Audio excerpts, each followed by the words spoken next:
It's a tragedy in our country that 16 days to elections, when we are supposed to be focusing on, as here we are today, Dr. Abati, we are still talking about party primary issues. I want to say here that the judiciary, which should be the last line of defense of democracy and the rule of law, historically has not actually lived up to expectation.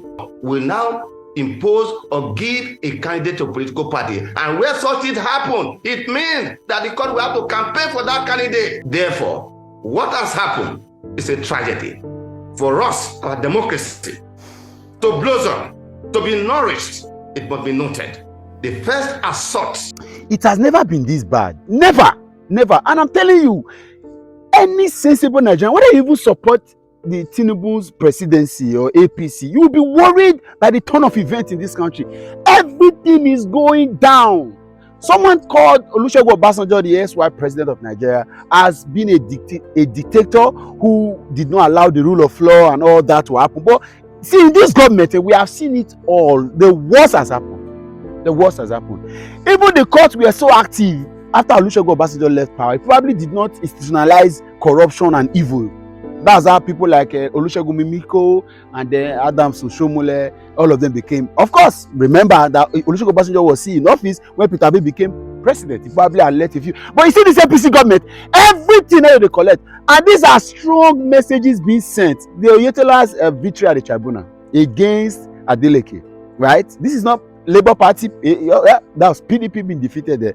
And now, Ahmed Lawan, Senate president, who probably was not in the ballot or the primaries of the party, and now Godswill Akpabio, all of them, the court has reinstated them as now the official candidate of their party, APC. Strong statement being made before the general elections, and it's giving no cause for concern. If you're a Nigerian who wants this country to grow, you'll be worried, because it's nowhere. The judiciary is being referred to as the last hope of the common man, the last hope. And if the judiciary has been used now as a tool to fulfill certain political quests, forget about it. When we talk, it's not, you see why we say we want a government that will be all out about the people and not about serving the interests of a couple of individuals. Today, the Supreme Court has ruled that the federal government and the CBN should not go on by extincting the old Naira notes. Yeah, they should still be official legal tender. Of course, it's the court. But you see, all these are prejudice to the fact that the APC is sending us signal that they know what to do with the election. We hush this country. This is what the Benin man says of phone. Very embarrassing. And it's disturbing. No matter who you support in this election, this should worry you. How did Amechi become governor of Rivers State? Because he contested the primaries. Even though the party decided to remove his name and then they swapped his name to that of Celestial Mayor, the court reinstated him, because internal democracy is the most important thing in Nigerian politics, or democracy everywhere in the world. But suddenly, you can see that internal democracy. So the party doesn't have, oh God. Individuals will now go to court to obtain what party decided. And you are laughing. It not bother you. And you think this is it. There was a country. And this is it. This is the strong statement APC is making. Strong one. Watch this video. This man, Michael Guinea, right? A lawyer, trained lawyer, but of course worked with INEC for a lot of years. And he expressed his fears and worries. And then thank God for Arise TV that has taken upon himself to talk about issues that are not in the general place. Not what some of these guys are doing. Watch this video and let me hear your comments. I'm not discouraging anybody. Let's focus. Let's get Peter Obi to become president. But this is very worrisome. The APC is making strong statements that they know what to do. They're in charge of everything. You can imagine in Osun State, where beavers were being used, we see here they were overvoted. Watch the video, make a comment, share this video. Let us be wise. Let us continually to put out. We are trusting that God helping us will get it right this time. But you see, when we finally get APC out of power, we will know never to allow a crop of evil, corrupt, political merchandise individuals to gather around and allow them to exist together, because it's a dangerous thing. And that's what we are facing now. The Lord help us. As of today, we have just 16 days to the Presidential and National Assembly election on February the 25th. Many Nigerians have expressed so much hope and optimism about the forthcoming elections as an opportunity to elect leaders who will commence the process of rebuilding Nigeria. Millions of citizens have been urged to collect their PVCs and ready to vote and determine who the elected leaders will be, because elections are now to be won and lost at the polling units and no longer at the wards.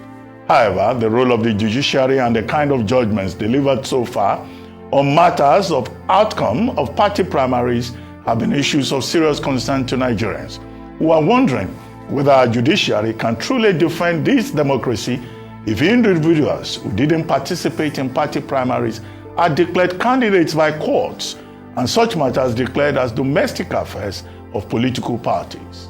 To examine various issues regarding the judiciary, the Electoral Act, and other election matters, is one man who opted to serve public interest rather than being a consultant to public parties who will have found his vast electoral knowledge useful and strategic to their campaigns. Is Mike Igene, former Akwa Ibom resident electoral commissioner for the Independent National Electoral Commission. Good morning, Mike Igene. Thank you very much for joining us. Good morning, Ruben, Dr. Ruben Abati from having me. Good morning, Ese, and my very good friend and brother from Wafi. Fine. Good. Okay, Good morning. Quickly, there's been a lot of concern expressed about the role of the judiciary. And you on this program, you've always talked about my brothers on the bench and how their role is so important to the credibility of the current electoral process, and perhaps, as always. Now, we have had two major decisions from the courts. From Akwa Ibom, we're told that Senator Godswill Akpabio now is the validly, an elected person emerging from the party primaries, the APC party primaries for the senatorial election in his constituency. The same thing has also happened in Yobe North with regard to the nomination of Senate President Ahmad Lawan, and that the other man, Machina, didn't have a good case, or his lawyers didn't follow the rules of court. And now we have these two persons, and there are persons who are saying they don't think that justice has been done in both instances. But what do you think? Do you think the judiciary dropped the ball? Dr. Abati, thank you very much for having me. It's a tragedy in our country that 16 days to elections, when we are supposed to be focusing on, as part of the engagement I've had with Arise Television and other sister stations since I left office in August last year. Here we are today, Dr. Abati, we are still talking about party primary issues that ought to have been dealt with several months ago, after INEC gave notice of when they should conduct primaries.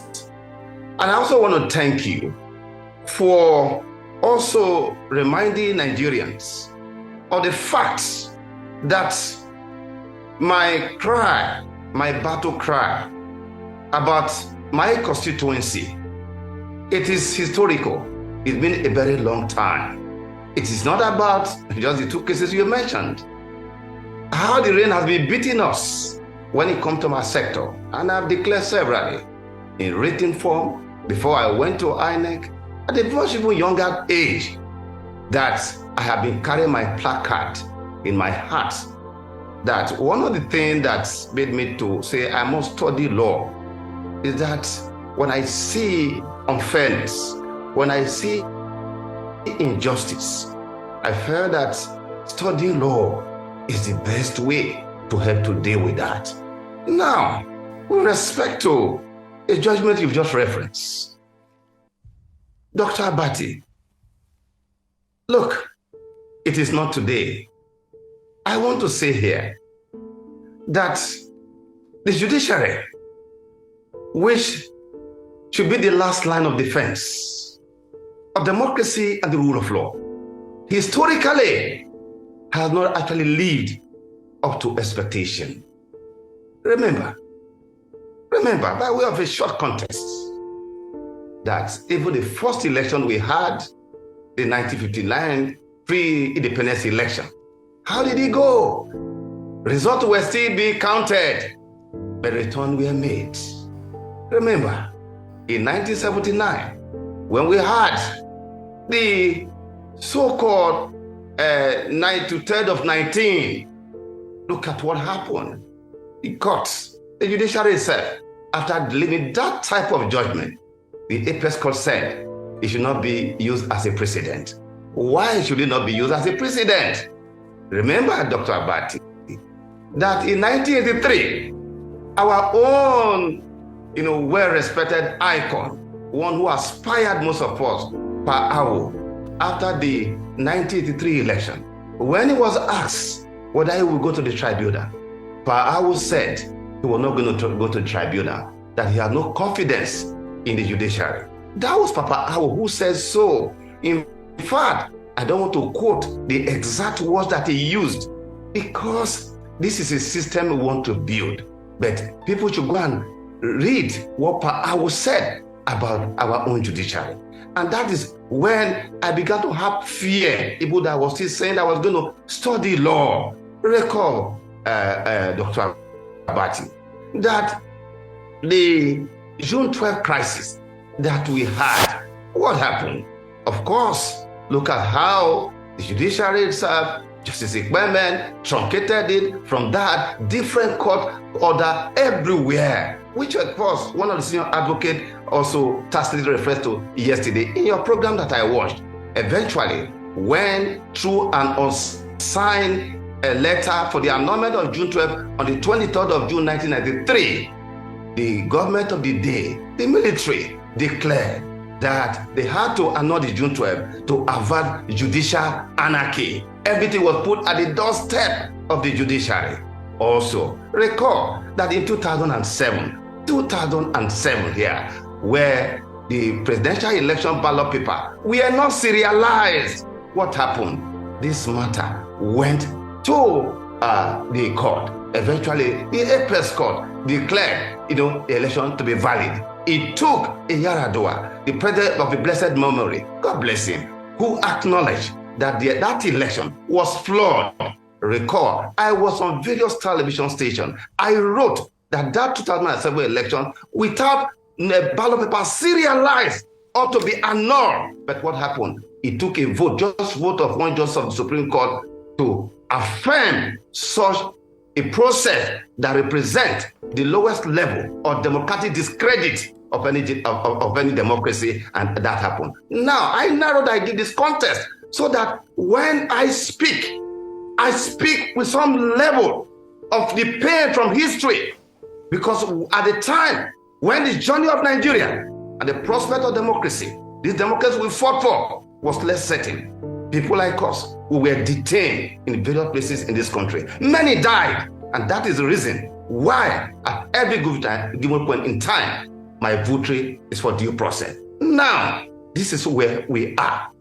Dr. Abati, in our quest to have internal party democracy, in the political parties that are indeed the essential organ of the democratic process, every effort were made to now have the 2022 Electoral Act and carried out profound reforms about political party primaries so that we could have an outcome that would reflect the wishes, aspiration of the party members. It was done by National Assembly, signed by the president. All that has happened today by this judgment is effort to kill that section, the laws related to internal party democracy. This judgment have put what we call a final right. What we just had is an interment of the debt of those provisions. Now, I must say this here, Dr. Abati, and that is that if a process is not understood, abuse is inevitable. The 2022 Electoral Act was designed to bring sanity to political party choice of candidate making.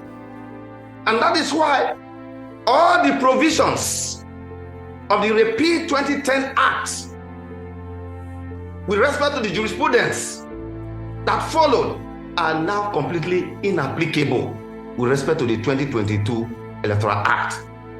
What has happened now with what we've been told, that we are back again to the domestic theory in Onuaha versus Okafor in 1983, when Obaseki JSC, as he then was, made the point very clear that the reason why the court had to take the decision was because by a virtue of the section of the 1982 Electoral Act, it was stated clearly, emphatically, unequivocally, that when there's a dispute with respect to the choice of a candidate, because that provision of the 1982 Act specifically provided that record shall be had to the leaders of the political party. Therefore, the court will be unable to take a decision on that, because to do otherwise will mean that a court of law will now impose or give a candidate to a political party. And where such things happen, it means that the court will have to campaign for that candidate. But that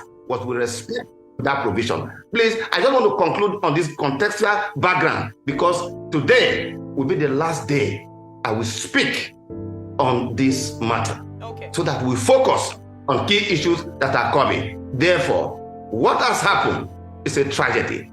For us, our democracy, to blossom, to be nourished, it must be noted. The first assault to democracy, rule of law. All right. The judiciary that was very audacious, that was very courageous, that was fearless under the military, are not seeing that happening now.